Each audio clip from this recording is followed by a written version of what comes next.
الحمد لله وكفى وسلام على عباده الذين اصطفى أما بعد فأعوذ بالله من الشيطان الرجيم بسم الله الرحمن الرحيم يا أيها الذين آمنوا استعينوا بالصبر والصلاة إن الله مع الصابرين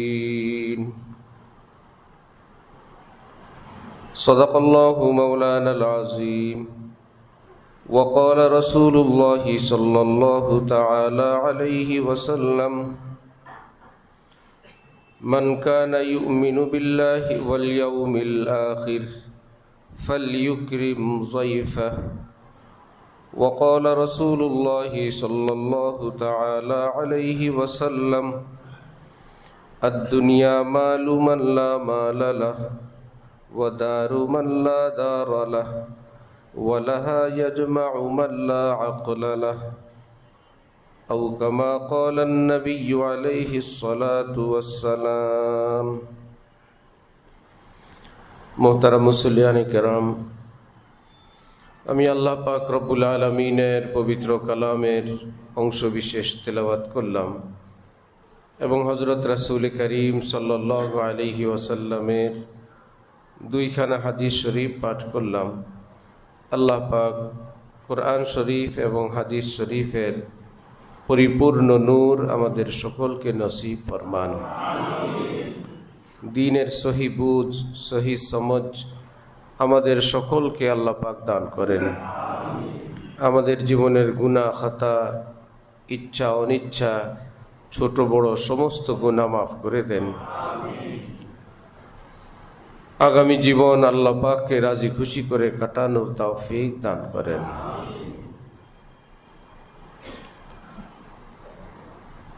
মুসলমানের জীবনের একটি গুরুত্বপূর্ণ আমল হইল সবর। কোরআনে পাকে আল্লাহ পাক সবরওয়ালাদেরকে সুসংবাদ দিলেন, ইন্নাল্লাহা মাআস সাবিরিন। যারা সবরওয়ালা ধৈর্যশীল আমি আল্লাহ তাদের সঙ্গী হয়ে যাই, আমি তাদের সাথে থাকি। সবর ইসলামের ভাষায় যাকে সবর বলে তিন জিনিসের সমন্বয়ে সবর হয়। এক নম্বরে হলো আস-সাবরু আলা তাআহ।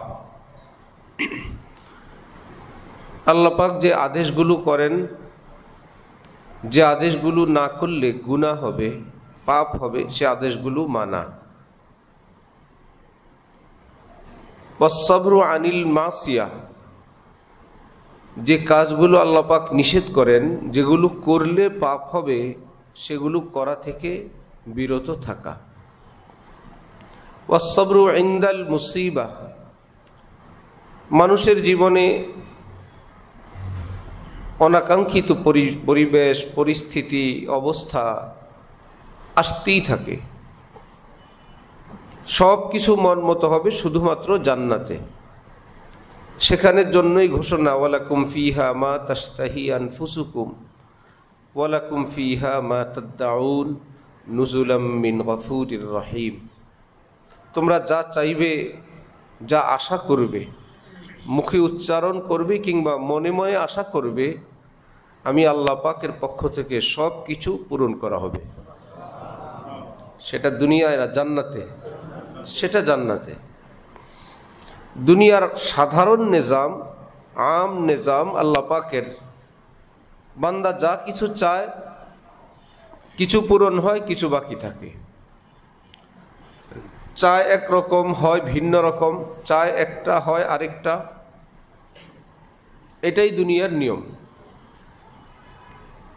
এই নিয়মের পিছনে আবার একটা কারণ আছে, বান্দা যাতে একথা বুঝে না এখানে থাকার জায়গা না। খামাখা যার জন্য এত কিছু করলাম সে যখন এই কথা বলল, যে সন্তানের জন্য জীবন শেষ সেই সন্তানের এই আচরণ, যে স্ত্রীর মুখে হাসি ফুটানোর জন্য এত ঘাম ঝরালাম, সেই স্ত্রীর এই আচরণ, এই বন্ধু, এই ভাই, এই প্রতিবেশী ইত্যাদি যখন আঘাত পায়, जिसको ताकूंगा नशीमन के लिए वही डाली काट डाली जाएगी। এক পাখি কোনো ডালে বসলো, একটু পরে দেখলো যে গোড়া থেকে ডালটা কেউ কেটে নিচ্ছে। চলো, এখানে তো থাকা যাবে না, আরেকটা ডালে বসি। একটু পরে দেখা গেল সেই ডালটাও কাটে। আরেকটা ডালে গেল, দেখলো যে সেই ডালটা কিছুক্ষণ পর এও কাটা আরম্ভ হলো। তো কেউ তার এই অবস্থাটাকে ছন্দ আকারে বলল, जिसको ताकूंगा नशीमन के लिए वही डाली काट डाली जाएगी। যেই ডালটাকেই নির্ধারণ করে একটু বসবার জন্য সেটাকেই কেটে ফেলা হয়, আরেকটার মধ্যে যখন একটু বসি দেখি সেটাও কেটে ফেলা হয়। আমাদের হজরতওয়ালা ঢালকানগর হজরত এক কবিতা, প্রায় 2000-এর মতো বাংলা আল্লাহ পাকের মহব্বতের এবং আত্মশুদ্ধিমূলক, নাত শরীফমূলক হজরতের কবিতা আছে। আরবিতে এরকম সাহাবাই কেরামের শের আছে, উর্দু ফার্সিতে শেখ সাদির কবিতা আছে, উর্দুতে ফার্সিতে সেগুলো মাদ্রাসায় পড়ানো হয়, আরবিগুলো মাদ্রাসায় পড়ানো হয়। আম্মিজান হজরত আয়েশাও অনেক বড় কবি ছিলেন। হজরত ওমর কবি ছিলেন, হাসান বিন সাবেদ কবি ছিলেন। মসজিদে নববীতে ওনার জন্য আলাদা মিম্বর ছিল হাসান বিন সাবেতের জন্য, ওই মিম্বরে দাঁড়ায় দাঁড়ায় কবিতা গাইতেন। এই কবিতার আগডুম বাগডুম তো না, দিন ইসলাম সংক্রান্ত কথা, নবীজির প্রশংসা বাণী। যুদ্ধের ময়দান কাফির মুশরিকরা মুসলমানদেরকে তিরস্কার এবং ধিক্কার দেওয়ার জন্য বলতেছিল, লানাল উজ্জা ওয়ালা উজ্জা লাকুম, আমাদের কত সুন্দর সুন্দর মূর্তি আছে, লাত মানাত উজ্জা আছে তোমাদের মুসলমানরা। নবীজি হজরত হাসানকে বললেন, হাসান তুমি জবাব দাও তো। কবিতা বলে তুমি কবিতা দিয়েই জবাব দাও। হজরত হাসান বললেন, ইয়া রাসূলুল্লাহ আমি কি দিব? নবীজি বললেন, ঠিক আছে তুমি জবাব দাও, লানাল মাওলা ওয়ালা মাওলা লাকুম। তোদের মূর্তি আছে, আমাদের মূর্তি নাই, আমাদের আল্লাহ আছে, তোদের আল্লাহ নেই, আমাদের মাওলা আছে, তোদের মাওলা নেই। তো হযরত আলা দামাত বারাকাতুহুম এক বাংলা এরকম শের ছন্দের মধ্যে বলতেছিলেন যে এই যে সুন্দর শিশুর মুখ, কিছুদিন পরে দাঁত উঠে, দাঁত পড়ে, ময়লা গন্ধ হয়, আগের মতো আর সুন্দর লাগে না। দাঁত শূন্য মুখ যত সুন্দর লাগে, কয়েকদিন পর অত সুন্দর আর লাগে না। যুবক যুবতীকে যত আকর্ষণীয় লাগে, বার্ধক্যকালে সে আকর্ষণ আর থাকে না। ফুল ফুটলে যত সুন্দর লাগে, কিছুক্ষণ পর সেটা ঝরতে আরম্ভ করে। পাখির ঝাঁক দেখলে বড় মন কাড়ে, একটু পরে সেটা হারিয়ে যায়। জোয়ার দেখলে মন উতলে উঠে, একটু পরে আবার ভাটা আসে। কি করি? পৃথিবীর কাকে ভালোবাসবো? যাকে আমি ভালোবাসার জন্য নির্ধারণ করি সেটার মধ্যেই দেখি লয় ক্ষয় ধ্বংস আসে, সেটার মধ্যেই একটা স্থিমিত আসে, সেটার মধ্যে এক ধরনের অস্ত আসে। আমি কি করি? কাকে ভালোবাসবো? আমার অশান্ত মন তো কাউকে ভালোবাসতে চায়, কিন্তু আমি যাকে স্থির করি দেখি সে স্থির থাকে না, সে চেঞ্জ হয় এবং ভালোবাসার যোগ্যও থাকে না। যেমন হজরত ইব্রাহিম তার গোত্রকে কঠিনভাবে জবাব দেওয়ার জন্য বললেন, আচ্ছা এই সূর্যটাকে খোদা বলবা? সবাই বলল হ্যাঁ, আবার কি এত বড় জিনিস, দেখো। একটু পরে যখন ডুবে গেল বলল, বন্দারা রইলাম আর খোদা চলে গেল, আমাদের বন্দাদের কি উপায় হবে? খোদা নাই, বন্দারা রইছে। যেই খোদা নিজেই থাকে না, বন্দাদের খবর নিবে কেমনে? তারা বলল বড় বিপদে। তাই তো, এতক্ষণ তো আমাদের সঙ্গ দিছিল মনে হয়, এখন তো আমরা লাজবাব। একটু পরে সূর্যের সামনে গিয়ে বললো, এটা তো আরো বিশাল সাইজ ভাই, এটা বলে এইটা ঠিক আছে, দেখছো আলো কি পাওয়ার কি? হজরত ইব্রাহিম বললেন, দেখি কি করা যায়। একটু পরে যখন ডুবে গেল বলল, দেখলা খোদার অবস্থা? তোমরা যাকে খোদা নির্ধারণ করলা সে তো এখন আর নাই। এটা হলো যে মর্দে মোকাবেলকে, দুশ্মনকে প্রচণ্ডভাবে আটকানোর জন্য, পরাজিত করার জন্য একটা বায়না, একটা সিস্টেম, যে কিছুক্ষণ তার সঙ্গ এমনভাবে দেওয়া, তার নীতিমালার উপরেই যেন সে আটকা পড়ে যায়, তার কথায় সে আটকা পড়ে যায়। নির্বাচনের আগে কোনো ভোটার বেচারার কাছে প্রার্থী এসে বলল, আপনি আমাকে ভোট দিবেন। আচ্ছা, সে বেচারা বলল, আমি তো একজনকে ওয়াদা দিয়ে দিছি, ভোট দিব, তাকে তো ওয়াদা দিছি। এখন প্রার্থী বেচারা বলল কি, যে ভোটের সময় এরকম ওয়াদা খেলাপ করলে কোনো অসুবিধা হয় না, আপনি ওয়াদা ভাঙতে পারবেন, আপনি ওয়াদা করেন আমাকে ভোট দিবেন। সে বলে, আমি তো একজনকে ওয়াদা দিছি, বললো ওয়াদা ভাঙলে অসুবিধা হয় না, আপনি রাজি হন, আপনি আমাকে ভোট দিবেন। তো বললো, ঠিক আছে, ওয়াদা ভাঙলে যদি অসুবিধা না হয় তো আপনারে ওয়াদা দিলাম, কারণ ওয়াদা ভাঙলে যে কোনো সমস্যা নাই, এই ওয়াজ তো আমি করি নাই, আপনিই করছেন। তো তার কথা দিয়ে তাকে আটকানো, যে আপনিই তো বলছেন এরকম। হযরত আশরাফ আলী থানভী রহমতুল্লাহি আলাইহির বাসায় কোনো দরবেশ আসছে, ভাবখানা এরকম যে মানে তিনি অলিয়া উলিয়া এরকম কিছু, শয়তান ছালাগাই দিয়ে জটমট দিয়ে হাঁটে। হযরত থানভীর ঘরে এসে আওয়াজ দিলেন। হযরত থানভী খুব বিরক্ত হয়েছেন, কি এখানে কি?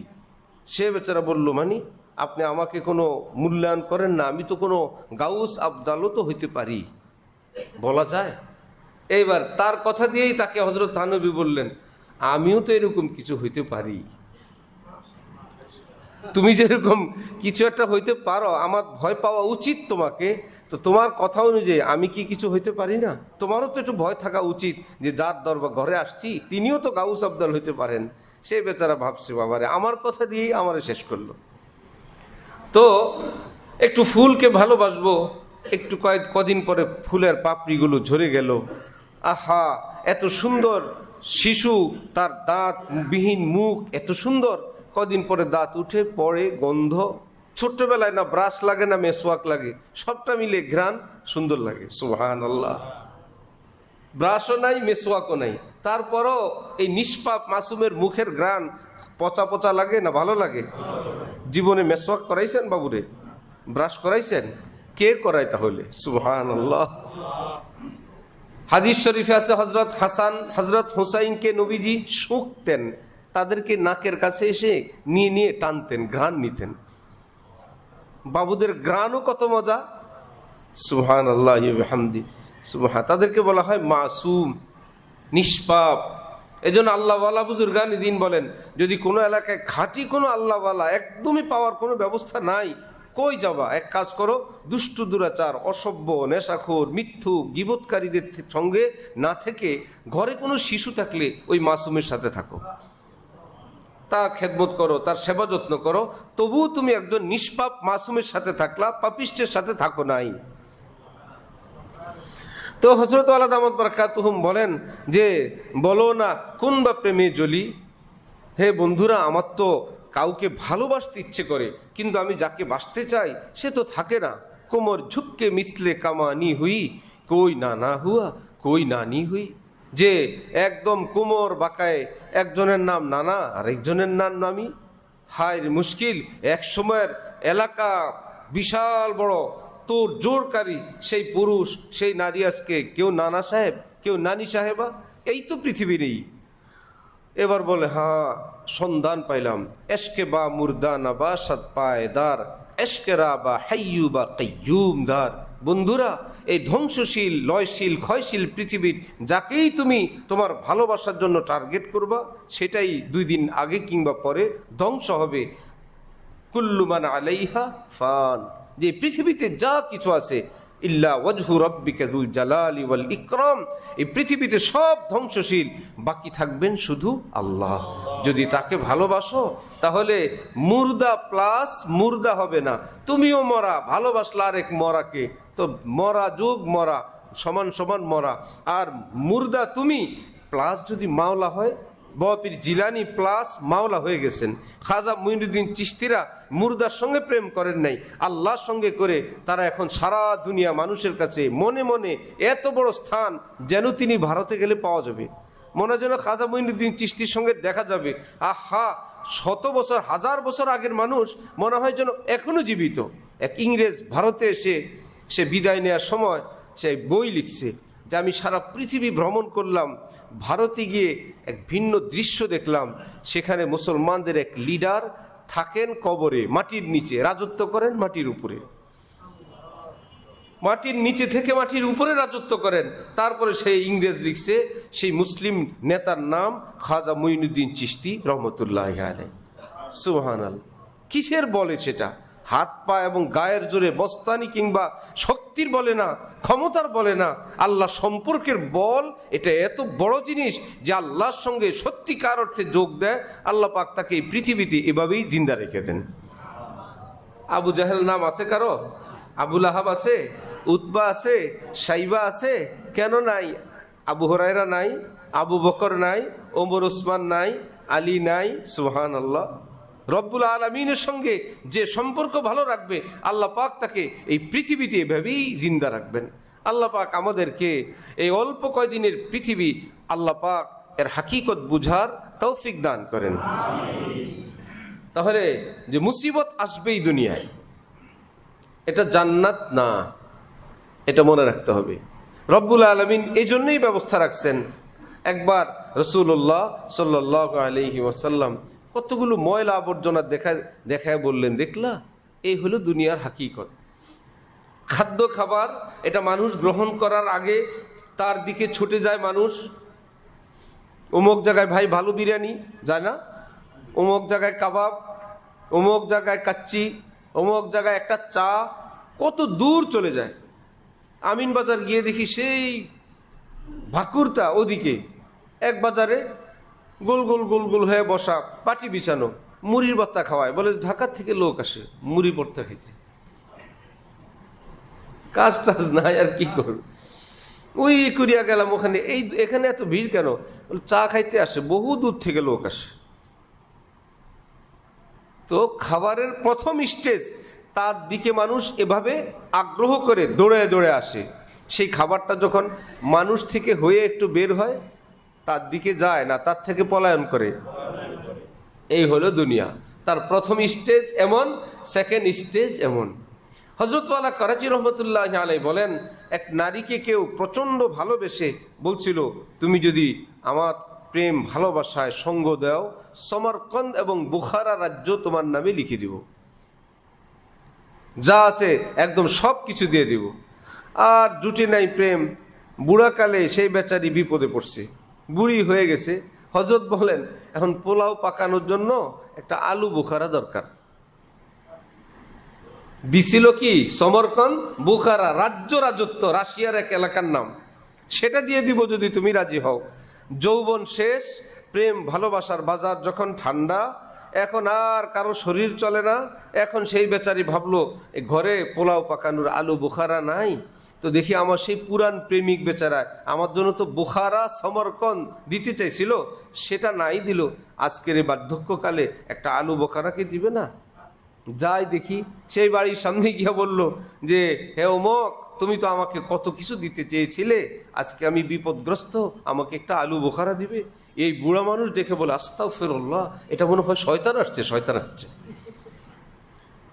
শয়তান কোন আকৃতি ধরে আসছে, এটা তো কোনো মানুষ এভাবে হইতে পারে না। ওফ, এই হলো দুনিয়ার প্রেম ভালোবাসা, এই হলো দুনিয়ার হাকিকত, এই হলো রেজাল্ট। হ্যাঁ, এটাই রেজাল্ট। এক হিন্দু ছেলে হিন্দু মেয়েকে প্রেম করে ভালোবাসছে নিজের পরিবার পরিজনের বিরুদ্ধে গিয়ে। কিছুদিন পর বেচারির মৃত্যু হইলে রাস্তায় ঘুরে আর বলে, আগে জানতে তো তুমসে কভি প্যার না করতে, আগে জানতাম যে তুমি আমাকে ছেড়ে এভাবে যাবে, তো সব ছেড়ে আমি তোমার কাছে আসতাম না, আসলাম তোমার কাছে, তুমিই নাই। আল্লাহর কসম, পুরো পৃথিবী এমন, পুরা দুনিয়ার সব কিছুই এমন। এই জন্য রব্বুল আলামিন সব কিছুর পিছনে একটু কষ্ট লাগায় রাখছেন। সব স্বাদ আনন্দের পরে একটু বেদনা লাগায় রাখলেন। দেখলা, এটা হলো দুনিয়া, যাবা জান্নাতে, ঈমান আনো, নেক আমল করো, জান্নাতে আমি আল্লাহ ওয়াদা করলাম এক বিন্দু কোনো কষ্ট হবে না, কোনো প্রতারণার শিকার হবে না, কেউ তোমাকে গালিগালাজ করবে না। ইল্লা কিলান সালামান সালামা, কোনো কথাই নাই, শুধু সালাম আর সালাম, সালাম আর সালাম, শান্তি আর শান্তি, ইজ্জত আর ইজ্জত, তাও নুজুলাম মিন গফুরির রহিম। আল্লাহ পাক ঘোষণা দিবেন, আজকে হলাম আমি বাড়িওয়ালা, মেজবান, আমি ইন্তজামকারী, তোমরা আমার বান্দারা মেহমান,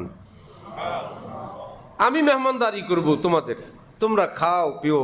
আহা, আজকে এই দুনিয়াতে কত না তিক্ততা হয়, সেখানে কোনো তিক্ততা নাই। সেখানে স্বামী স্ত্রী একত্রে থাকবে, হাজারো খাদেম খাদেমা থাকবে, কেউ অবাধ্য হবে না, কেউ ভিন্ন কোনো সিদ্ধান্ত নেবে না, কেউ পরকীয়ায় জড়াবে না, কেউ আরেক দিক তাকায় কোনো বিপদে পড়বে না, কেউ বুড়া হবে না, কেউ কোমর বাঁকাবে না, কোনো রোগ শোক হবে না, বাথরুম ওয়াশরুমের কোনো পেরেশানি হবে না, কোনো সুদ ঘুষের পালায় পড়া লাগবে না, কোনো জালেম জুলুম করতে আসবে না, কিচ্ছু, কি চির সুখের ঠিকানা জান্নাত। রব্বুল আলামিন বলেন, দেখলা এখানে এত কষ্ট, সেখানে কোনো কষ্ট নাই, আসবা জান্নাতে। সুবহানাল্লাহ।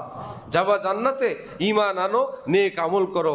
আমি আল্লাহ ওয়াদা করলাম, আমি উইদ্দাত লিল মুত্তাকিন, জান্নাত বানাবো না, বানায় রেডি করে রাখছি। মুত্তাকিনের জন্য একদম ফুল প্রস্তুত করা আছে জান্নাত। আল্লাহ পাক আমাদেরকে সেই জান্নাতের প্রত্যাশী হওয়ার, জান্নাতের জন্য কিছু আমল করারও তৌফিক দান করেন। তাহলে সবর কয় জিনিস ভাই? 3 জিনিস। 1 নম্বরে সবর, আল্লাহ পাকের যে হুকুমগুলো পালন না করলে, আমি খুব সাবধানে বলছি, আল্লাহ পাকের হুকুম পালন করা এটা একটা ব্যাপক কথা। হুকুম হাজার লাখ কোটি, কত কথা।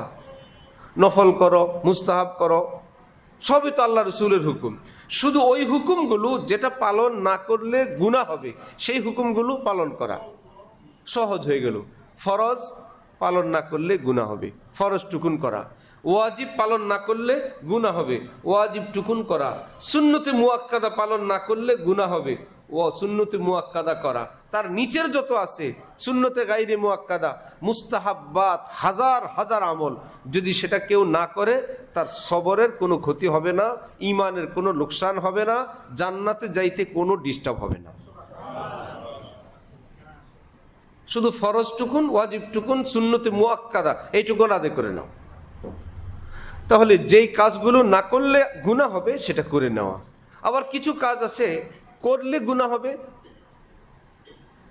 আসসাবরু আনিল মাসিয়া, যে গুনাহ থেকে বেঁচে থাকা। ভাই, কেউ যদি 1 প্লেটের জায়গায় 2 প্লেট খাবার খায়, গুনাহ হবে? আরেক বেচারা মাশাআল্লাহ ভালো রুচি 3 প্লেট খায়, গুনাহ হবে? 2 তরকারির জায়গায় 4 তরকারি খেলে গুনাহ হবে? ঘন ডাল খেলে গুনাহ হবে? চাইনিজ খাইলে গুনাহ হবে? চিকেন ফ্রাই খাইলে গুনাহ হবে? আরেকজনের বড় মেহমান আসছে, স্পেশাল 20 আইটেম খুব করছেন, 30 আইটেম করছেন, আল্লাহ তৌফিক দিচ্ছেন, গুনাহ হবে? এগুলো থেকে বিরত থাকা লাগবে না। যে কোনটা থেকে বিরত থাকতে হবে এটা ক্লিয়ার না জানলে শেষে বড় মুশকিল। ভাই, হাসাহাসি থেকে বিরত থাকা লাগবে না। হাদিস শরীফে রাসূল সাল্লাল্লাহু আলাইহি ওয়াসাল্লাম ইরশাদ করেন, কেউ যদি দেখো আমার কোনো উম্মতি, কোনো মুসলমান হাসে, যিনি দেখবেন তাকে আদেশ করছেন নবীজি, তুমি দোয়া পড়ে তার জন্য দোয়া করো। এই ভাষায় নবীজি শিখিয়ে দিলেন, আযহাকাল্লাহু সিন্নাক, আল্লাহ পাক তোমাকে এতটা সুখে, এতটা আনন্দে, এতটা নিরাপদে, এতটা বরকতে রাখেন, তোমার দাঁতে আল্লাহ পাক হাসি ফুটে রাখেন। তাহলে নবীজিকে হাসি থামায়া দিলেন না দোয়া করলেন? আমাদের বুজুর্গের অবস্থা কি? হাসবা না, খবরে চিন্তা করো। নবী বলেন, হাসতে দেখলে যদি জায়েজ হয়, বৈধ হয়। ভাই, হারাম হাসি তো হারাম হাসি, লানতের হাসি তো লানতের হাসি। একবার রাসূলুল্লাহ সাল্লাল্লাহু আলাইহি ওয়াসাল্লাম হাসতেছিলেন কুটকুট করে, সাহাবায়ে কেরাম বলেন, নবীজির মাড়ির শেষ মাথার দাঁত আমরা দেখে ফেলছি। সুবহানাল্লাহি ওয়া বিহামদি, সুবহানাল্লাহিল আযীম। নবীজি তার বাসায় কথাবার্তা বলতেছেন, স্ত্রীরা বিভিন্ন দাবি দাওয়া নিয়ে আলোচনা করতেছেন। হযরত ওমর আসলেন, এবার চুপ। হযরত ওমর বললেন, আম্মি জানরা, ব্যাপার কি? একটু আগে অনেক হইচই শুনলাম, আওয়াজ শুনলাম, এখন ওমরকে দেখে চুপ। উচিত তো ছিল নবীজির সঙ্গে আরো ভদ্র আচরণ করা, আর ওমরের সঙ্গে যদি কমও হয় অসুবিধা নাই। অথচ বিপরীত করলেন, নবীজির সামনে আপনারা জোরে জোরে কথা বললেন আর ওমরকে দেখে চুপ করলেন। বিষয়টা কেমন হলো? ভিতর থেকে আওয়াজ আসছে হযরত ওমরকে, আমাদের নবী তোমার মতো অত গরম না, তোমাকে দেখলে যেরকম ভয় ভয় লাগে, আমাদের নবী এরকম না, তিনি আমাদের প্রাণের নবী, আমাদের জানের নবী। সুবহানাল্লাহ। আমরা মন খুলে তার সাথে বসতে পারি, বলতে পারি। তার মানে এশার নামাজ পড়ে নবীজি ফজর পর্যন্ত নবীজির স্ত্রীদের সঙ্গে গল্প গুজব, কথাবার্তা, হাসি খুশি।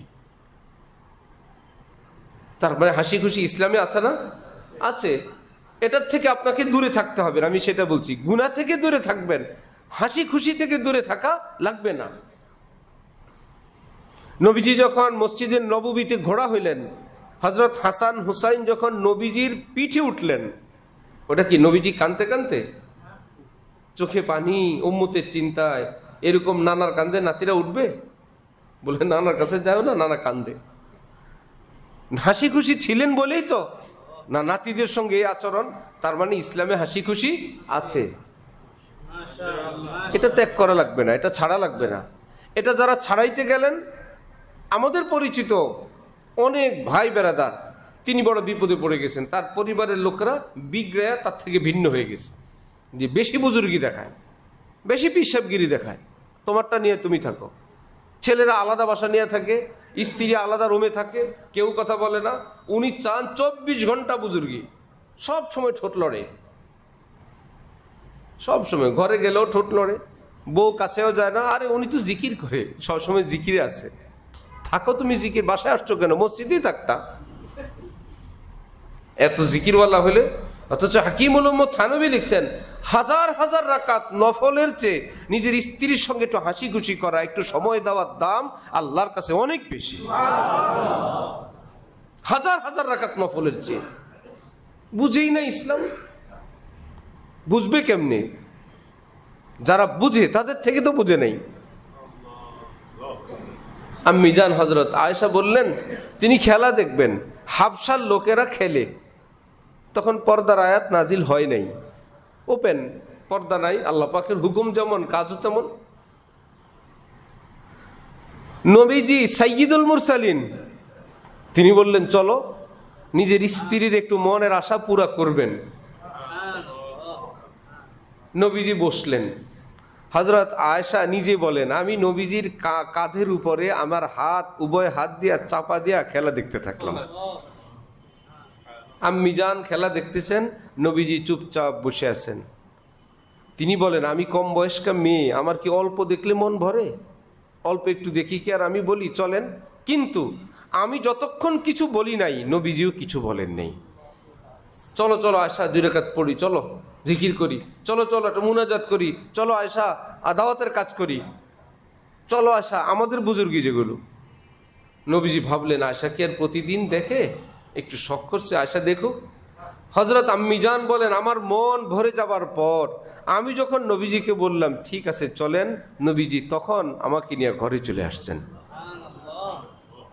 ইসলামের বিধান আমরা উত্তম খুঁজি, কি কাজটা উত্তম, এখানে কি উত্তম খুঁজি না? এখানে কোনটা করলে ভালো হবে, এই ক্ষেত্রে কোনটা করণীয়, আমরা সেটা খুঁজে খুঁজে আমল করি। কোনটা ভালো, তার মানে ভালো আমরা খুঁজি, ভালো আমাদের সামনে থাকে, আমরা খুঁজে খুঁজে তাকে বের করি। আর নবীজির ক্ষেত্রে নিয়ম হলো, ভালো নবীজির সামনে থাকে না পিছনে থাকে? পিছনে থাকে। নবীজি যেদিক যেদিক যান ভালো বলে, আমি আপনার পিছে পিছে আছি। সুবহানাল্লাহ। আমরা ভালোর পিছে পিছে, আর ভালো নবীজির পিছনে পিছনে। নবীজি কোনো ভালো খুঁজতে হয় না, নবীজি যেদিক থেকে যান ওই রাস্তার নাম হয়ে যায় উত্তম উত্তম উত্তম। দাগ লাগাই দিছি, সিএস এর দাগ, এটা করছেন এটা সেরা, এটা করলেন এটা সেরা, এর চাইতে আর শ্রেষ্ঠ কোনো কাজ নাই, নবীজি এটা করলেন। এখন ফুকাহায়ে কেরাম বলেন, ওই সময় নবীজি নামাজ পড়লে কি পড়তে পারতেন না যতক্ষণ খেলা দেখলেন? তাহলে কি আপনি বলতে পারবেন নবীজির আম্মিজানকে ওই খেলা দেখানোর চেয়ে নফল নামাজ পড়া উত্তম ছিল? পৃথিবীর কোনো বাপের বেটা নাই এই কথা বলার। ও তাহলে নবীজি উত্তমটা বাদ দিয়ে খারাপটা করছেন? না, যেটা করেন সেটাই উত্তম। সুবহানাল্লাহ। নবীজি যেটা করেন সেটাই কি উত্তম, এমন বলা অসম্ভব এবং জায়েজ নাই। নবীজি এটা না করে ওটা করলে ওটা বেশি ভালো ছিল। বেশি ভালো বলতে এমন কোনো কাজ নাই যে নবী যেটা করছেন সেটা কম ভালো, বেশি ভালোটা করেন নাই, বরং যেটা করেন সেটাই বেশি ভালো। আমি কি বুঝাইতে পারছি? ফিকহের মাসআলা খুব সহজ ভাষায় আমি আপনাদেরকে বলছি যে নবীজি যেটা করেন এটার চেয়ে অন্যটা বেশি ভালো না, সেটাই ভালো। তো নবীজি কিছু না করে বললেন, আয়েশা খেলা দেখুক। সুবহানাল্লাহ। এবার নবীজির 2 রাকাত আমার আপনার সবার সারা জীবনের সব রাকাত মিলে বলল 2 রাকাত, বাট একটা রুকু সমান হয়েছে? উম্মতের কোটি কোটি রাকাত মিলে নবীজির 2 রাকাতের বরাবরও হবে না। রাকাত তো দূরের কথা, একটা রুকুর বরাবর হবে না, একটা সেজদার বরাবর হবে না। সুবহানাল্লাহ। শিখি না আমরা দিন, এখানে হাসি ব্রেক, এখানে এটা করবা না। ভাই যেখানে খাবারের মজলিস, এখানে কোনো মৃত্যুর সংবাদ দেওয়া মাকরু। খাবার শেষ হোক, পরে দিবেন। বয়স্ক লোক রোজার দিনে ভুলে খায়, তাকে কোনটা উত্তম, থামানো উত্তম না ছেড়ে দেওয়া উত্তম? কেন? রোজাদার মানুষ খায়। ভাই তোমার সমস্যা কি? খাওয়া সহ যদি আল্লাহ রোজার সওয়াব দেন, তোমার তো অসুবিধা নেই। খাক, পেট ভরুক, তারপরে বলল রোজার মাস আর খেন।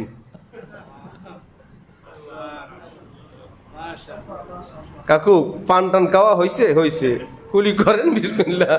এখন তো আজকে 10 রোজা। আরে বাবা আগে বললা না, থাক। নবীজি বলেন আরে আল্লাহ খাওয়াইছে, রোজাও ঠিক আছে, খাওয়াও কি আছে। সুবহানাল্লাহ।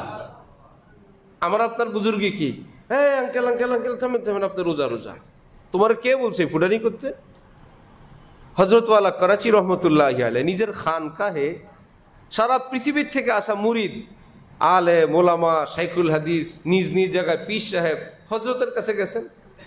হযরত ওয়ালা ফজরের আগে ওনাদেরকে ডাকছেন, যে যার মতো নেশা পড়ছেন, তাহাজ্জুদ পড়ছেন রাত্রিবেলা, বা যে যখন ঘুমাইছেন। এখন ফজরের জামাতের আগে হযরত ডাকছেন, হযরত ওয়ালা ডাক দিছেন, উঠে গেছে। হযরত ওয়ালা ডাকতে ডাকতে সামনে গেছেন, সামনে গিয়ে দেখে পিছনে শুয়ে গেছে। কি পিচ্ছি পিচ্ছি মানুষ না বুড়ো বুড়ো মানুষ? বুড়ো বুড়ো মানুষ। ওই দিক থেকে আবার ডাকতে ডাকতে এদিকে আসছে, দেখে পিছন দিয়ে ঘুমিয়ে গেছে, গুলিস্তানের হকারের মতো। কি মুশকিল! আমরা হলে কি বলতাম, নালায়েকের দল, উঠে তো নাই, আমি ডাক দেওয়ার পরে উঠেরা বেয়াদব। ভাবলেন ঘুম এমন এক জিনিস, নীন্দ আপনা বদলা লেকে ছোড়তি হ্যায়। ঘুম তার প্রতিশোধ নিয়েই ছাড়বে, যদি আপনি তাকে সময় মতো না দেন, অসময় হইলেও আপনার থেকে নিবে।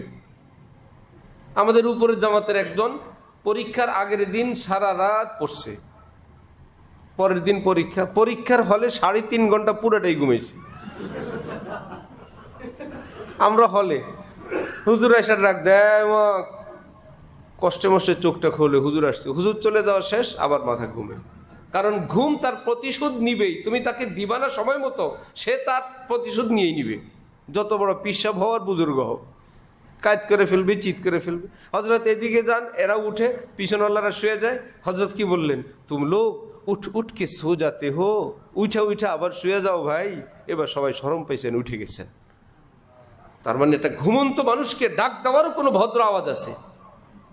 সে তো ঘুমেই, সে তো খবরই নেই তার। তাকে একটা ধমক দিলেন, তাকে বেত দিয়ে বাড়ি দিলেন। অনেক মাদ্রাসায় ছোট্ট শিশু যার উপর নামাজ ফরজই হয় নাই, এক শিক্ষক সমাবেশ, তারা আসছে, তাদের তরবিয়তি বা শিক্ষা দীক্ষামূলক মজলিস, আমাকে দাওয়াত দিল, গেলাম।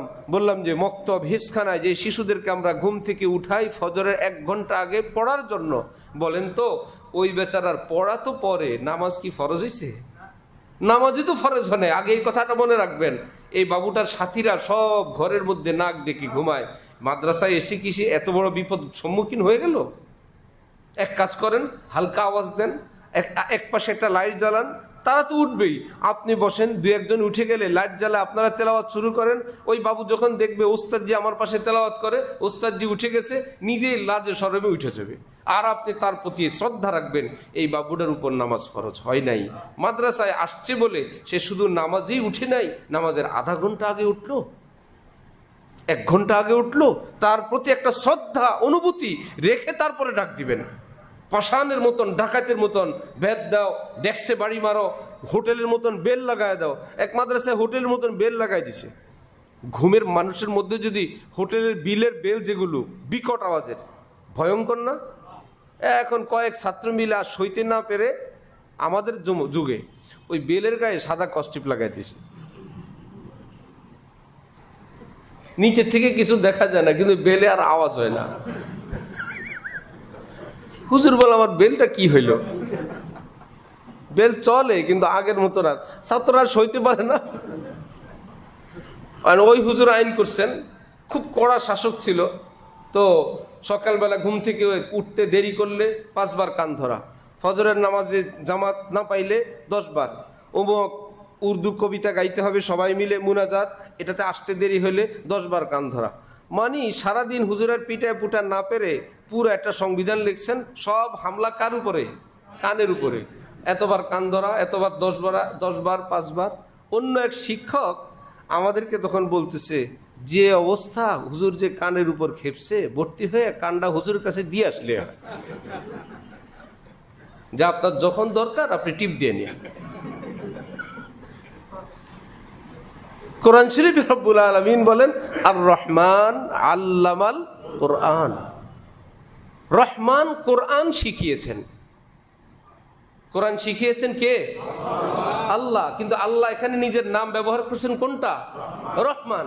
আর নাম নাই জব্বার, কহ্হার, জুল ইন্তিকাম, আজিজ, মহাপরাক্রমশালী, কঠিন প্রতিশোধ গ্রহণকারী, কঠিন শাস্তিদাতা। কোরআন শিখিয়েছেন। সেগুলো কিচ্ছু না বলে বললেন রহমান আল্লামাল কোরআন, যিনি ভীষণ রহমতওয়ালা, মায়াওয়ালা, তিনি কোরআন শিক্ষা দিলেন। হাকিমুল উম্মত থানবী বলেন, কিয়ামত পর্যন্ত যারা কোরআনের শিক্ষক হবেন আল্লাহ পাক তাদেরকে দিয়ে দিলেন, তোমার মধ্যে যেন শানে রহমান থাকে, যে রহমান কোরআন শিখান। তোমার ভিতরে কি সেই রহমত আছে? থাকলে শিখাইতে বসো, ডাকাত হয়ে বসবে না। ডাকাত কোরআন শিখাবে না। যিনি রহমানওয়ালা, রহমানের রহমতওয়ালা, তিনি শিখাবেন। তিনি তার চোখে মুখে দেখবেন, তার মায়ের থেকে বিচ্ছিন্নতার কষ্ট দেখবেন, তার টলটলা চোখের পানি দেখবেন, তার শুকনা মুখটা দেখবেন, শুকনা ঠোঁট দেখবেন, আহা কোনো বিষণ্ণতায় ভোগে সেটা দেখবেন। এক বাচ্চা মাদ্রাসায় বসে বসে কান্না করে, শিক্ষক আসছে আমার কাছে বলার জন্য, সে বলে আর কান্দে কি ওই ছেলেটার মা নাই। সে বলে সব বাচ্চাদের মা আছে, আমার মা নাই, আমি কাকে মা ডাকবো, আমার তো মা নেই। আরেক বাচ্চা, সব বাবারা আসে, সে বলে আমার বাবা নাই। সব বাচ্চারা কত খাবার নিয়ে আসে, বাবা সব ছেলেদের বাবারা আসে, বাবা ফোন করে, বাবা ব্যাগ ভরে জিনিস নিয়ে আসে, আমার তো বাবা নাই। তো উস্তাদের মনে তো রহমানের শান থাকতে হবে, আল্লাহ এই বাচ্চাটার বাবা নাই, তার মা নাই, ওই জায়গাটা থেকে কোরআন শিখানো লাগবে। আল্লাহ আমাদেরকে দ্বীনের সহি বুঝ দান করেন। সেটা তো মাদ্রাসার শিক্ষক, কিন্তু আমরা আমাদের ঘরের অভিভাবক, আমাদের ঘরেও তো শিশু আছে, আছে না? নারী আছে না? অসুস্থ মানুষেরা আছে না? আমরা কেন যেন একদম পাষাণ হয়ে যাই, নির্দয় হয়ে যাই। হঠাৎ দিনই কোনো ওয়াজ, বয়ান, মসজিদ, যে কোনো জায়গা থেকে গিয়ে সেটাকে সবটাকে একদিনেই বাস্তবায়ন করার জন্য উঠে পড়ে লাগে। তারাও প্রস্তুত। এগুলো শুনে তারা মনে করে যে না, বেশি বাড়াবাড়ি করে। এই জন্য ইন্নাল লুৎফা ইয়াতি বিমা লা ইয়াতি বিহিল উনফ, নম্রতা, কোমলতা, আদর, এর থেকে এত কঠিন কঠিন কাজ উদ্ধার করা যায় যেটা কঠোরতার দ্বারা করা যায় না। নবীজিকে আল্লাহ পাক কোরআনে পাকে বলেন, ফাবিমা রাহমাতিম মিনাল্লাহি লিনতা লাহুম, আল্লাহ পাকের রহমতে আপনার কথা কত নরম। সুবহানাল্লাহ। আল্লাহর রহমতে আপনার ভাষা কত কোমল, কত সুমিষ্ট, আপনার কথা শুনলেই পাগল হয়ে যায়। ওয়ালাউ কুনতা ফাজ্জান গালিজাল কলব, আপনি যদি কঠোর ভাষী হতেন, শক্ত হৃদয়ের মানুষ হতেন, লানফাদ্দু মিন হাউলিক, আপনাকে রেখে আপনার সাহাবীরা, পরিবার লোকেরা সব দূরে দূরে চলে যেত। হন আপনি নবী, এত কড়া কথা বলে। অথচ অনেক লোক কড়া কথা বলাই নিজের হেডম মনে করে, নিজের বৈশিষ্ট্য মনে করে। নাতির সঙ্গেও ধমক, স্ত্রীর সঙ্গেও ধমক, ভাইয়ের সঙ্গেও ধমক, কর্মচারীর সঙ্গেও ধমক, চেহারার মধ্যে সব সময় এক রাগ, গোসা, কোনো আনন্দ নাই, কোনো হাসি নাই। হাদিস শরীফে নবীজি বলেন, লা খাইরা ফি মান লা ইয়ালাফ ওয়ালা ইউলাফ, যে মানুষ কাউকে ভালোবাসতে, আদর করতে জানে না, কেউ ভালোবাসলে আদর করতে, সেটা গ্রহণ করতে জানে না, লা খায়রা, তার মধ্যে কোনো কল্যাণ নেই, কিচ্ছু নেই। এটা মানুষ ভালোবাসতেও জানে না, ভালোবাসা নিতেও জানে না। আপনি গিফট দিলেন, হাতি নিয়ে এক পাশে রেখে দিল। ভাই, কেউ গিফট দিলে, উপহার দিলে হাতি নিয়ে এক পাশে রাখা না তাকে খুশি করা? খুশি করা। গিফট দিলেই তো তোমার খুশির জন্য, হাসো, আনন্দ দাও, তাকে শুকরিয়া জানাও, ভেরি গুড জানাও, থ্যাঙ্কস জানাও, জাযাকাল্লাহ বলো। আপনি এটা দিলেন, মাশাআল্লাহ, আমার তো খুব পছন্দের। অনেক মা বোনরা জানে না কেউ বাসা বাড়িতে উপহার আনলে এটাকে কিভাবে রিসিভ করতে হয়। এই জন্য মনে করে নিজেদের ঐতিহ্য এবং বড় লুকি রক্ষা করার জন্য একটা ড্যাম কেয়ার ভাব দেখানো মনে হয় বড় লুকি। মেহমান আনলেন, হাতের থেকে পোটলা রাখলেন, মিষ্টি রাখলেন, কম রাখলেন, বেশ রাখলেন, সেটা মেহমান রাখলেন এক পাশে আছে, বলছে সামান্য হাদিয়া, সেটা মেহমানের সামনে রেখে দেয়, বুঝাইতে চায় তোমার আপেল ছাড়াও আপেল আছে, আমার ফ্রিজ থেকে তোমাকে আগে আপেল দিয়ে দিই, তুমি বুঝো তুমি ছাড়াও আমার ঘরে মিষ্টি আছে। এবং কোনো ধরনের কোনো ভাষা নাই, কোনো শব্দ নাই, মেহমান টেনশন, কি হইলো, ভুল হয়ে গেল, কোনো আদবের খেলাফ হইল কিনা, বা কার ঘরে আনলাম। হাজার বড় লোক হন, আপনি যে কেউ হন, ছোট্ট কোনো কিছু করার আগে কেউ দিলে সেটাকে হাসি মুখে বরণ করা, এটা ইসলামিক ঐতিহ্য, এটা আদব। আল্লাহ এত কিছু আনছেন, আল্লাহ আপনি পেয়ারা নিয়ে আসছেন, খুব সুন্দর পেয়ারা, আমি এই পেয়ারা খুব পছন্দ করি, এটা বলা আদবের খেলাফ না, এটা আদব, এটা ভদ্রতা। আল্লাহ এত দামি মিষ্টি নিয়ে আসছেন, এত সুন্দর চমচম, আল্লাহ এত খরচ করলেন, তাকে খুশ করার কিছু বলা, এটা আদব, এটা ভদ্রতা। তাকে ডেম কেয়ার এবং বিরক্ত হয়ে তাকে অসম্মান করা, এটা আদবের খেলাফ। যারা নিচতলায় আছেন, আমাকে দেখছেন, শেখুল ইসলাম আল্লামা তাকি উসমানী সাহেব দামাত বারাকাতুহুম, বর্তমান পৃথিবীর শ্রেষ্ঠ আলিমদের একজন, পুরো পৃথিবীর। আমার শায়েখ হযরত ওয়ালা দামাত বারাকাতুহুম পাকিস্তান গেলে ওনার সঙ্গে দেখা করেন। উনি সবাইকে সময় দেন না, হজরতকে চিনেন, হজরতকে সময় দেন বলতে একদম ওনার বাসায় নিয়ে যান, পুরো পৃথিবীর বড় বড় সেটরা আসে, ওনাদের জন্য থাকে 5 মিনিট বরাদ্দ, ফিনিশ। কারণ তো কি উসমানী সাহেব কোনো মসজিদ উদ্বোধনেও যান না, মাদ্রাসা উদ্বোধনে যান না, কোনো বই পুস্তকের শুরুতে অভিমত, এই বইটা ভালো, এটাও লিখতে যান না, ভাই আমার সময় নেই, এত ব্যস্ত, দিনের এত বড় বড় কাজ করছেন। যেমন একটা কিতাব লিখতেছে, মনে হয় 100 খণ্ড হবে, উনি করাইতেছেন যে পুরা পৃথিবীতে আল্লাহ নবীর যত হাদিস আছে সবগুলোকে এক কিতাবে আনতেছেন। এখানে তো কিছু বুখারীতে, কিছু মুসলিমে, কিছু তিরমিজিতে, কিছু ছড়ানো ছিটানো, উনি এক কিতাব লিখতে, আল মুদাওয়ানাত, সেটার নামে 100 খণ্ড হবে, যে আল্লাহর রসুলের যত হাদিস এই পৃথিবীতে আছে সবটা একটা টিমের মাধ্যমে জমা করাচ্ছেন। হজরত গেলেন, হজরত আল্লাহর বরকতে, মেহেরবানি, ইহসান, করম, আমারও যাওয়া তৌফিক হলো ওনার বাসায়, 2 জন গল্প জুড়লেন, কথা বললেন। আর ওখানের যারা ওনার সহকারী, তারা তো অবাক, কই গেল 5 মিনিট, কোথায় 10, কোথায় 20, কোথায় 30, চলছে তো চলছে, আশিক মশুকের খেলা, সুবহানাল্লাহ, যে কে আসলো, ইত্যাদি ইত্যাদি। এবার আমাদের হজরত আল্লাহ বললেন যে হজরত আমি সামান্য হাদিয়া দিতে চাই। তো কি উসমানী সাহেব অভাবগ্রস্ত লোক? হাদিয়া মানে কি, যাকে দিব তার অভাবের কারণে না, তার খুশির জন্য? রাজা বাচ্চাদেরকে হাদিয়া দেয় না, খাইতে পায় না, এই জন্য এটার নাম হাদিয়া।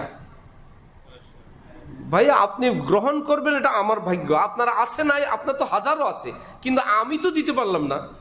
হজরত আল্লাহ বললেন আমি একটু হাদিয়া দিতে চাই। হজরত হাদিয়া দিতে বললে তো উসমানী সাহেব বললেন আপ তো দেতে রেতে হ্যাঁ, আপনি তো বারবার হাদিয়া দেন। আমাদের হজরত বললেন হজরত সাল ভর এক মর্তবা আনা হতা হ্যায়, কাহা দেতা রহতা হুঁ, আমি বছরে একবার আসি, এত কই দেই। তো হজরত আল্লাহ যখন বললেন, এবার উনি আপনি তো দিতেই থাকেন, এই কথার দ্বারা উনি খুশি হলেন না, একটা খুশি করলেন। হজরত যখন দেখলেন তিনি আরো আগ্রহ, এইবার হজরত আল্লাহর সামনে, আমি তো সামনে, তো কি উসমানী সাহেব এবার হাত পেতে রাখছেন, ঠিক হ্যায় দিজিয়ে, যে আপনার মতো বড় বুজুর্গ আমরা হাদিয়া দিবেন, এটা আমার জন্য তো ভাগ্য, দেন। আমরা তো ফুটানি করতাম। আচ্ছা, দেওয়ার পরে একটা খামের মধ্যে কাউকে হাদিয়া দেওয়া, খামের ভিতরে সুন্দর করে প্যাকেট করে খামের ভিতরে দিলেন। এইবার যেটা হলো সেটা হলো খামটাকে 2 হাতে ধরে এভাবে কপালের উপর, মাথার উপর রেখে দিয়েছেন অনেকক্ষণ। কি অর্থ, যে যা খুশি করার পুরোটা করলেন না, আপনার হাদিয়াটা আমি সাদরে বরণ করলাম, বড় সম্মানের সাথে, বড় আগ্রহ করে, আল্লাহ আপকা হাদিয়া হে, আপকি তরফ সে হে, এভাবে মাথার উপর নিয়ে বসে আছেন আপনি। আমি কোন সেট হয়ে গেলাম, কে হয়ে গেলাম? কোনো মেহমান হাদিয়া আনার পর ঘরের কোনায় দরজার পাশে, রান্নাঘরের এক পাশে পড়ে থাকে, সেটাকে রিসিভ করা হয় না, সাদরে গ্রহণ করা হয় না, তাকে কিচ্ছু বলা হয় না। এগুলো কি ভদ্রতা না অভদ্রতা? পুরোটাই অভদ্রতা। মেহমানকে খুশি করা চাই, মাশাআল্লাহ খুব সুন্দর জিনিস, কোনো প্রয়োজন নাই, কি দরকার আপনি এত কিছু নিয়ে আসেন, আপনি আসাই তো আমাদের খুশি। কোনো না কি খুশি, ভদ্র কোনো ভাষা তো বলা চাই। শিখবে না, মনে করে ইসলাম বহু শিখে ফেলছে, ইউটিউব থেকে, ফেসবুক থেকে, 1 বই থেকে, 2 বই থেকে, তালিম থেকে, সব শিখা হয়ে গেছে। কিছুই শিখা হয় নাই, সবই বাকি রয়ে গেছে। আল্লাহ আল্লাহ আমাদেরকে দ্বীনের সহি বুঝ দান করেন। ঘরের মধ্যে ছোটদের সঙ্গে আচরণ নাকি সেটা কি অনেক কঠোর হবে না নরম হবে? নরম হবে। এক সাহাবী আরেক ছোট্ট বাচ্চাকে চুমা দিলে পাশে একজনে বলল, আমার ঘরে বাচ্চাকে 4-10টা আছে, জীবনে কোনোদিন চুমা দেই নেই। আল্লাহ নবীজি বলেন, মানে লা খায়রা ফীমান লা ইয়ালাফ ইউলাফ, যে কাউকে ভালোবাসে না, ভালোবাসা নিতে জানে না, সে ভালো মানুষ না। এই জন্য স্বাভাবিক জীবন যাপন। আমরা পৃথিবীতে আসছি, আমরা তো কোনো দোজখে আসি নাই, দুনিয়াতে কোনো দোজখে আসছি, দুনিয়ার কোনো রিমান্ডে আসছি যে আমরা রুহের জগতে কোনো অপরাধ করছিলাম, শাস্তি স্বরূপ দুনিয়াতে পাঠানো হয়েছে। তো এত মন খারাপ কেন আপনার? সব সময় বেজার। কোন বউ শাশুড়িকে জিজ্ঞেস করছিল না, মা আপনি কান্না করেন কেন? শেষে শাশুড়ি বলছে, কান্দি না, আমার চেহারাই এমন। তো এইরকম চেহারা রাখার দরকার কি, যেটা দেখতে কান্দার মতো দেখা যায়। স্বাভাবিক থাকেন, বউর সঙ্গে একরকম থাকেন, বাচ্চার সঙ্গে একরকম থাকেন, বস হন সে আরেক রকম থাকেন, স্ত্রীর সঙ্গে আরেক রকম থাকেন, নাতিরা আসলে নাতিদের সঙ্গে মিশে যান। প্রাইমারি স্কুলের টিচাররা কি বিসিএস এর মতো পড়ায়? তারা তাদের কাছাকাছি চলে যায়, যে আমরা তোমরা একদম কাছাকাছি, মজা করে গল্প করে নিজেদেরকে ঘরের মধ্যে এভাবেই রাখা চাই। আল্লাহ পাক তৌফিক দান করেন। সবর কয় জিনিস? যেই কাজ না করলে গুনাহ হবে সেটা করা, যেটা করলে গুনাহ হবে সেটা ছেড়ে দেওয়া। এখান থেকে আমরা অনেক দূর চলে গেছি। হাসি খুশি করলে কি গুনাহ হবে? একটু রসালু কথা বললে কোনো গুনাহ হবে? হযরত মুফতি সোহেল সাহেব বসুন্ধরার কালেম বলে যে স্ত্রী থেকে কাজ আদায় করবো, মিয়া ভাষা ভালো হইলে বহু কাজে আদায় করতে পারো। গেছো করে গিয়ে বললা, এক গ্লাস পানি দাও তো। বেচারি হলো ভীষণ বিজি, রান্না, এদিকে ফোড়ন দিছে, তেল দিছে কড়াইতে, অথবা বা চাকু দিয়ে দিছে, প্যাম্পাস নিয়ে দৌড়াদৌড়ি, এর মধ্যে বলে পানি দাও তো। পাল্টা ধমক খাবে না? হাত নাই, চোখ নাই, পানি খেতে পারেন না, নিজেই নিজের ধমকটা কামাইলা। হযরত বলেন যে ভাই, আরো হাজার ব্যস্ততার মধ্যেও গিয়ে তুমি যদি বলো পানি তো আমি নিজেও খেতে পারি, কিন্তু তোমার হাতের পানি তো মজাই ভিন্ন।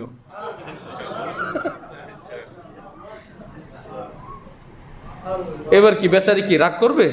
বলবে মোল্লাগিরি শিখছে ভালোই, যে আমারে কাজও করাবে, ঘরের গুলোও করবো, ওনারে পানিও খাওয়াবো।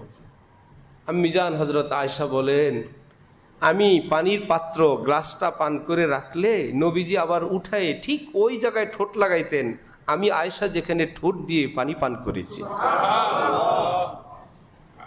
এই সুন্নত গেল কোথায়?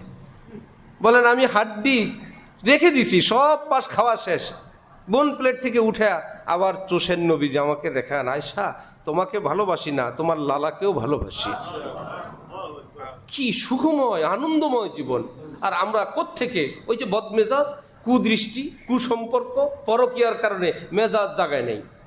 ওটার জন্য আমি নাম রাখছি ভাই, কড়াই যদি আগে থেকে ভীষণ গরম হয়, অনেকক্ষণ যাবৎ চুলায় জ্বলতেই থাকে কড়াই, এখন আপনি ফ্রিজ থেকে বের করে ঠান্ডা পানি দিলেন, তারপরেও কি চুপ থাকে না, স্যান করে উঠে? পানির দোষ না কড়াইয়ের দোষ? আগেই গরম। আপনি হাজার ঠান্ডা পানি দিলেও স্যান করে উঠছে, বুঝতে হবে আগে থেকেই গরম, ঠান্ডা পানির দোষ নেই।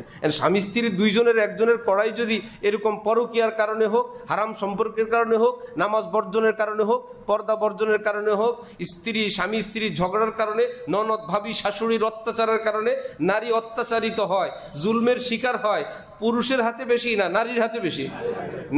নারীর হাতে জুলমের শিকার, মামলা হয় আমাকে বিরুদ্ধে, বেটারা কিছু করছে। আরে বেটারা যা করছে বেটিরা তো আরো বেশি করে।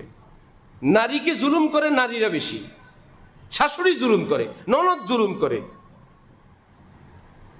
ভীষণভাবে জুলুম করে, আশপাশের আত্মীয়, হ্যাঁ পুরুষরাও করে, ওই জালেমরাও করে। কারণ পারিবারিক ইসলামী জীবন যাপন কিছুই জানো না। উনি দারোগা সাহেব, উনি বলেন একদম একটা কাজের মেয়ে এখানে আসলো না, জীবন সঙ্গিনী আসছে, তোমার জন্য হালাল প্রেমিকা আসছে, তোমার অর্ধাঙ্গিনী আসছে, তোমার সম্পূরক আসছে, দুইজন মিলে একটা সুন্দর জীবন যাপন করার জন্য আসমান থেকে আল্লাহ পাক রহমত স্বরূপ তাকে প্রেরণ করেছে। আল্লাহ দ্বীনের বুঝ দান করেন। তাহলে গুনাহ থেকে ফরজ ওয়াজিবগুলো করা, গুনাহ থেকে বেঁচে থাকা, আর বিপদ আপদে মুখ ফসকে আল্লাহর বিরুদ্ধে কিছু না বলা, যা বলা আল্লাহ যা হওয়া তো হয়ে গেছে, আল্লাহ আপনি এর মধ্যেই কোনো রহমত করেন। হাদিস শরীফ আছে কিয়ামতের দিন হযরত ইব্রাহিম আলাইহিস সালাতু ওয়াস সালামের সামনে তার বাবাকে আল্লাহ জাহান্নামে ফেলে দিবেন। উনি কি খুশি? ওনার বাবা যে জাহান্নামে যাচ্ছেন উনি কি খুশি? তাই বলি কি আল্লাহর সিদ্ধান্তে উনি নারাজ? কি বিপদ! আল্লাহ আপনার সিদ্ধান্ত আমি মানি না বলতে পারবে? আল্লাহর সিদ্ধান্ত আল্লাহ, আপনার সিদ্ধান্ত আর কোনো কথা নাই। কিন্তু আমার আব্বা যে জাহান্নামে গেল মনে বড় কষ্ট, কি মুশকিল। তো আমার আপনার কোনো কষ্ট, মুসিবত, বিপদ, কষ্ট তো আছেই, কিন্তু আল্লাহ আপনার সিদ্ধান্তের কোনো কথা নেই। আপনার সিদ্ধান্তের উপর আমি রাজি, বাকি আল্লাহ আমার মনে কষ্ট হয়, আপনি আমার কষ্ট দূর করে দেন। আল্লাহ আপনি তো আমার সবচেয়ে বেশি হিতাকাঙ্ক্ষী, কল্যাণকামী, আপনি এর মধ্যেও কোনো কল্যাণ রাখছেন যা আমি জানি না, বুঝি না। এইটুকু নিয়ে থাকা, মুখ ফসকে যা মনে চায়। আমার মা বোনরা মাঝে মাঝে এই অ্যাক্সিডেন্ট করেন, বেশি করেন, এমন কোনো কথা না বলা। ব্যবসায় লোকসান হোক, কেউ মারা যাক বা কিছু একটা হোক, আল্লাহ পাকের উপর রাজি খুশি থাকা, তিনটা মিলে যে সবর করবেন, আল্লাহ পাক বলেন এইরকম সবরওয়ালা যে থাকবে আমি আল্লাহ তার সঙ্গী হয়ে যাব, তুমি আমাকে তোমার সাথে পাবে। আল্লাহ আমাদেরকে তৌফিক দান করেন। ওয়া আখিরু দাওয়ানা